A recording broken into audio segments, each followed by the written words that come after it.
Hi, I'm Annabella, and in this video we're going to run through the top features you'll find in Fisher spas. I'm joined here by Spa World CEO Andrew Pullen, who knows a lot more about these than I do. So Andrew, who are Fisher spas ideal for and who are they not so well suited to? Sure, Annabella. So Fisher spas are the ideal spa for families looking for a good honest spa under $10,000. They're great quality, got some wonderful features, good levels of insulation. But if you're looking for a spa with the lowest running costs, the best insulation and the best systems and technologies with regard to water maintenance, then we have other options available. Fantastic. Thanks for that summary, Andrew. Let's get started. Andrew, starting from the bottom up, What's so great about the Fisher base pan? Well, like many quality spas, Annabella, the Fisher has a base pan that actually has a 75mm upturn. So it's a molded ABS base. ABS is what car bumpers are made out of, so really tough. Backed by fiberglass, it's insulated, but importantly, because of that upstand, the spa can literally sit in a puddle of water up to 74mm deep, and the water's not going to get in and impact the electronics and the pumps and those sensitive parts of the spa. Andrew, what are the frames on a Fisher spa made of? So the frames, Annabella, are one of the best things about the Fisher spa. As you can see, they're injection molded plastic framing. Now, most spas in this price category will have either a timber frame, which is often very poorly treated and therefore can rot and mildew, and if the frame goes on a spa, you literally have to throw it away. Or some of them have steel frames, which we find are quite noisy because the steel sort of resonates the vibration from the pumps. So the plastic is the best of both worlds. There's nothing in there that's going to cause rot or mildew, and keeps the spa running nice and quietly. And are these frames here the same as what we would find on Fisher swim spas? No, the Fisher swim spas, because they've got literally 6 or 7 tons of water in them, have a high tensile galvanized heavy gauge steel frame on them. Now, we insulate the pumps in Fisher swim spas so you don't get that noise, but that really heavy gauge galvanized steel frame is there to support such a huge volume of water in the Fisher swim spas. Right, and are these frames similar to what we would find in the Vortex range? Not just similar, they're exactly the same. So our sister brand Vortex, which is sort of the next level up, also incorporates the same injection molded plastic permaframe that the Fisher have. So it's the best way to frame a spa.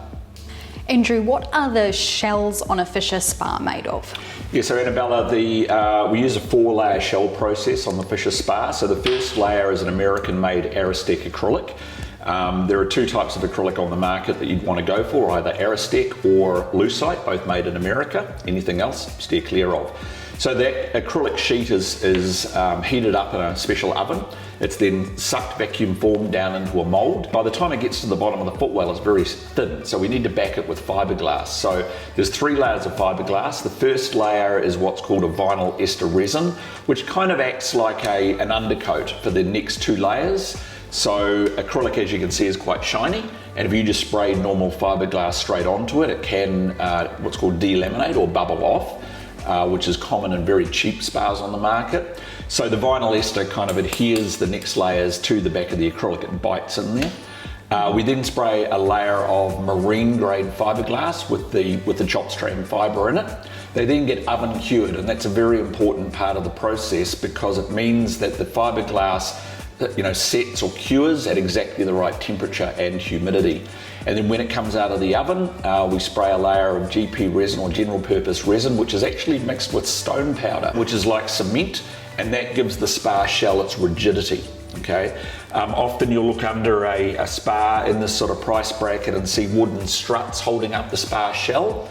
Generally, that's because the spa shell is too weak to hold itself. Whereas, as you can see in the Fisher spa, there are none of those struts. So it sounds like there are a lot of processes and a lot of layers involved in the spa shell. And you touched on delamination earlier, Andrew. Yes.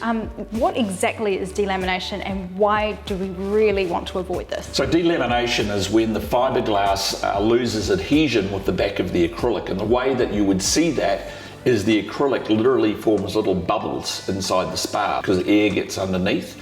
Now, when that happens, eventually the acrylic will crack and therefore the spa loses its water tightness. So if a spa delaminates, unless it's professionally repaired, then it can lead to water loss, and then you basically take the spa to the dump.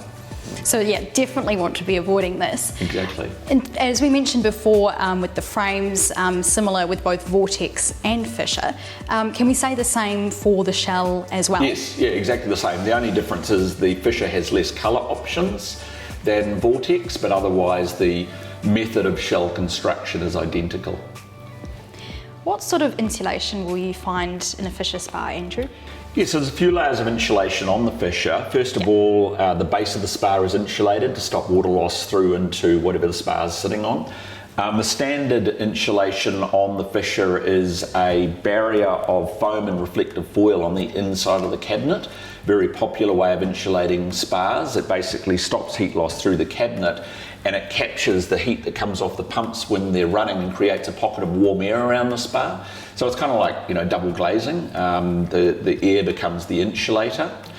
We then have a high density locking cover that goes over the top of the spa, which stops the heat loss going up. So, the heat loss is stopped in all directions, down, off to the side, and then up. And that leads to very low running costs on the Fisher spas.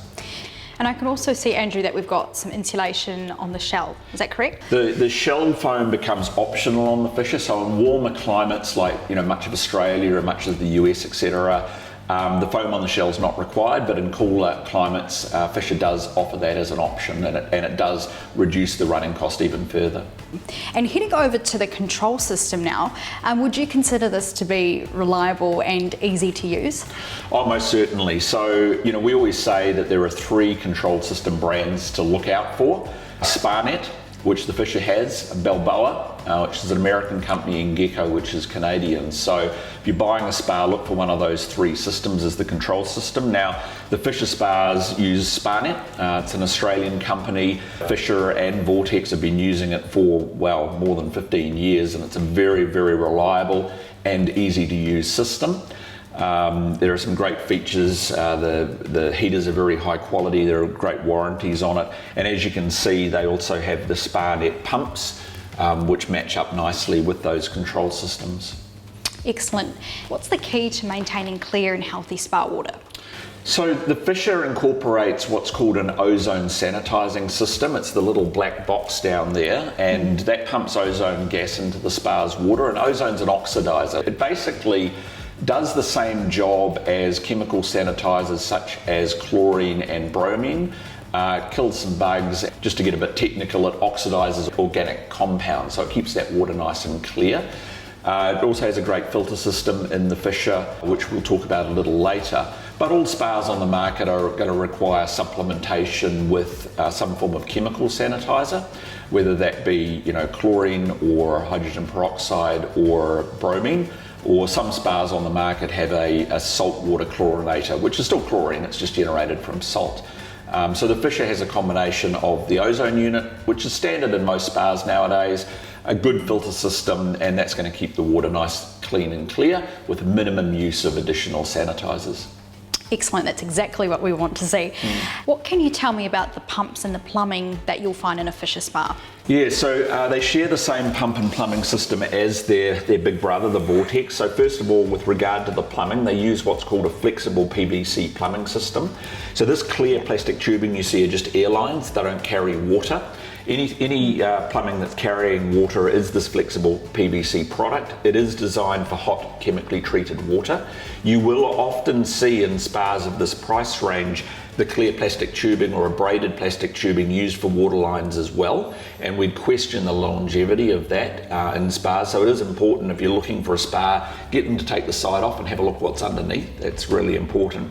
The other thing with flexible PVC is it's got a rigid coil of PVC through it, which means that it doesn't kink. If you think about a garden hose out in the sun, it heats up and then it gets a kink in it, it stops flowing. You don't want the water stopping flowing to the jets, so this is going to prevent that happening. With regard to the pumps, as mentioned, they are SpaNet Smart Flow pumps, very high quality pumps. They use John Crane seals and bearings in them. And what's important to note with the Fisher is that they have a dedicated filtration and heating pump, which is this little one down here. Uses a lot less electricity than the big pump, And then the big pump only comes on when you're using the jets, when you're using the spa. So that's going to help with the longevity of the pumps, it's going to help with cutting power costs associated with the pump, and it just does an all-round better job than using that big pump to do both, as many spas, you know, in this price bracket do. Great, well, that's some really valuable information, Andrew, thank you. Okay, so heading topside now, what can you tell me about the control system? The thing I really love about the SpaNet mini control system, which is found on the Fisher Spas Annabella, is the amount of buttons it's got, which might sound like a funny comment to make, but a lot of control systems that go onto spas of this price bracket, they might have, you know, 2 or 3 buttons, a light button and a jet button, and that's about it. So to access any of the other functionality, you have to remember to push that one twice and that one once, or hold them both down, all this sort of thing. As you can see on the SpaNet mini control system, you've got jets on and off, you've got air blower on and off, you've got light on and off. And if you want to access the menu, it's just up, down arrow at the same time, and then OK, and then you can scroll through the menu functions on the spa. So it makes it really easy to use. You don't need to borrow the neighbour's 7-year-old child to teach you how to use your control system. You learn it once, and there's a lot of built-in functionality. It would take about probably half an hour to go through each and every part of it. But it's a high-function, high-quality control system. So yeah, it sounds like you've got the best of both worlds here. You've got lots of functions and features, but it's nice and simple to use. Exactly right. Andrew, can you talk me through the controls and dials that we see around the top of the spa? Sure thing. So this particular dial controls the amount of air that comes in with the water through the jet. So you can control the intensity of the jet or of the hydrotherapy on your back by varying this dial here. This one here is actually a speaker, and there's 3 of them around the top of the spa. So all fishers come pre-wired with speakers, and there's an optional audio and Wi-Fi pack that can be added. It's plug and play. You just basically fit it under the cabinet, plug it into the speakers, and you've got sound in your spa. And does this Wi-Fi and audio kit come with every model in the Fisher Spas range? So every model is pre-wired with the speakers. The kit is optional. Andrew, what can you tell me about the filter box that we have here? So Annabella, the Fishers have a nice little weargate filtration system. It's a single 50 square foot filter on the smaller Fisher models, and they go to a double, so 100 square foot with a much wider weargate on the larger models. It is a single stage filtration. If you were looking at a higher value spa such as a Vortex, which we have behind us, you will have a multi-stage filtration system, and that's one of the trade-offs with looking at a spa under that $10,000 price point. It's a great filter system, tried and proven. This particular system's been around for years, so yeah, still a very good job of keeping that water clean and safe. The seats in this spa appear to be quite different, so can you tell me about the seats that we have here?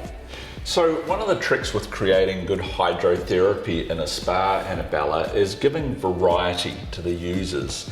So as you can see, each seat in this Fisher are different.